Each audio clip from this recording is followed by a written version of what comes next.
Steroid creams के बारे में बात करेंगे।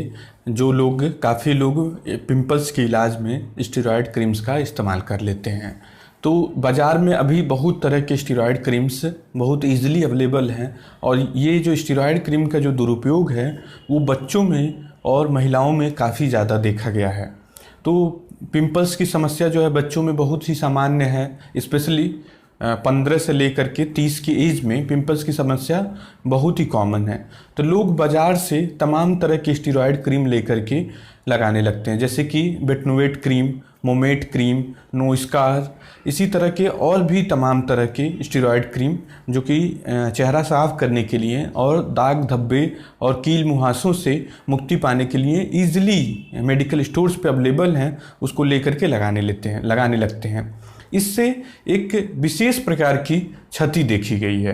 तो जब भी आप स्टेरॉयड क्रीम लगाते हैं तो जो पोर्स का मुंह होता है, मतलब कि जो आपके ऑयल ग्लैंड्स हैं, जो तेल वाली ग्रंथियों का जो स्राव है, जो डक्ट के थ्रू हमारे स्किन सरफेस पे होता है, तो जब आप स्टेरॉयड क्रीम यूज़ करना शुरू करते हैं तो वो डक्ट जो पोर्स होते हैं वो ब्लॉक हो जाते हैं।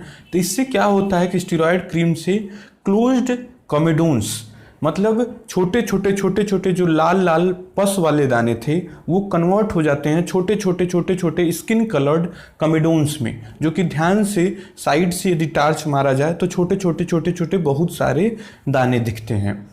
तो ये जो कॉमेडोन्स होते हैं, ये कॉमेडोन्स बहुत ही रेजिस्टेंट होते हैं ट्रीटमेंट के। तो स्टेरॉयड क्रीम्स का बिल्कुल भी इलाज नहीं करना है, बिल्कुल भी उपयोग नहीं करना है पिंपल्स या मुहासों के इलाज में। जब ये कॉमेडोन्स हो जाते हैं और जब पूरा चेहरे पे भर जाता है तो अक्सर पेशेंट फिर तब ऐसी कंडीशन पे स्किन डॉक्टर के पास जाता है और ये ऑलरेडी ख़राब कर चुका रहता है पिंपल्स को। अब जब वो इलाज करवाना शुरू करता है तो ये सब कॉमेडोन्स जो होते हैं, जो बंद हो चुके थे स्किन की निचली लेयर में, तो ये एक एक करके फिर फूट करके निकलना शुरू होते हैं। तो मरीज को शुरुआती फेज में ऐसा लगता है कि इससे बढ़िया था कि जब वो बेटनोवेट क्रीम लगाता था तो कम से कम उसका जो मवाद वाले दर्द वाले लाल दाने नहीं आते थे, कम से कम दबे हुए दाने होते थे। लेकिन ये बिल्कुल ही गलत परसेप्शन है, बिल्कुल भी रॉन्ग परसेप्शन है, बिल्कुल ही गलत इन्फॉर्मेशन है एक तरह से, कि आपने ये मान लिया कि आपके पिंपल्स का इलाज जो है वो बेटनोवेट या जो स्टेरॉयड वाली क्रीम जिसमें भी बेटामेथासोन, फ्लूटिकासोन या मोमेटासोन या क्लोबिटासोल नाम की दवाई पड़ी हो, ये सब स्टेरॉयड क्रीम्स के उदाहरण हैं। तो ये सब क्रीम्स लगाने से आपके कॉमेडोन्स दब जाते हैं, जो कि धीरे धीरे निकल करके स्किन के बाहरी सरफेस पे आते हैं, फिर ठीक होते हैं। तो इलाज, जब भी पिंपल्स की इलाज कराना शुरू करेंगे आप, तो इस तरह के केसेस जिसमें स्टेरॉयड क्रीम्स का काफ़ी ज़्यादा उपयोग किया गया है, इस तरह के केसेस में फिर इलाज होते समय काफ़ी समय लगता है। मतलब कि व्यक्ति का 3 से 6 महीने का समय लग सकता है यदि ढंग से इलाज करे तो भी।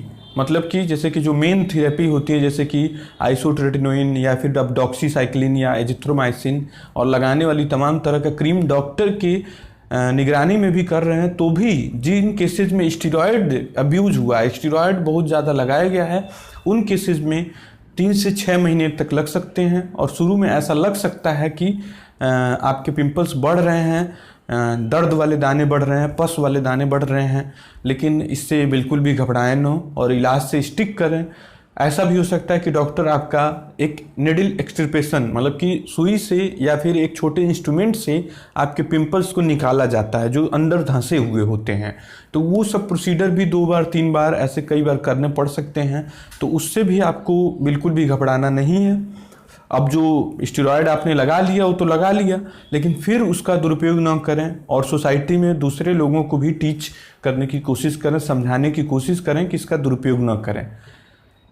इसमें 3 से 6 महीने का आपको पेशेंस रखना पड़ेगा, लेकिन रिवार्डिंग रिजल्ट रहेगा। यदि आपने स्टेरॉयड क्रीम नहीं लगाया होता तो आपके पिंपल्स 2 से 3 महीने में अच्छे से ठीक हो गए होते, लेकिन चूंकि आपने स्टेरॉयड लगाया है तो ऐसे कंडीशन में 3 से 6 महीने तक, कभी कभी कुछ पेशेंट्स में, बहुत ही थोड़े पेशेंट में 6 महीने से ज़्यादा का भी समय लग जाता है इन पिंपल्स को दबे हुए जो क्लोज्ड सबमरीन कॉमेडोन्स होते हैं उनको ठीक करने में। तो डॉक्टर के निगरानी में इसका पेशेंस के साथ, धैर्य के साथ इलाज कराएं और आपका चेहरा बिल्कुल भी ठीक हो जाएगा। Thank you.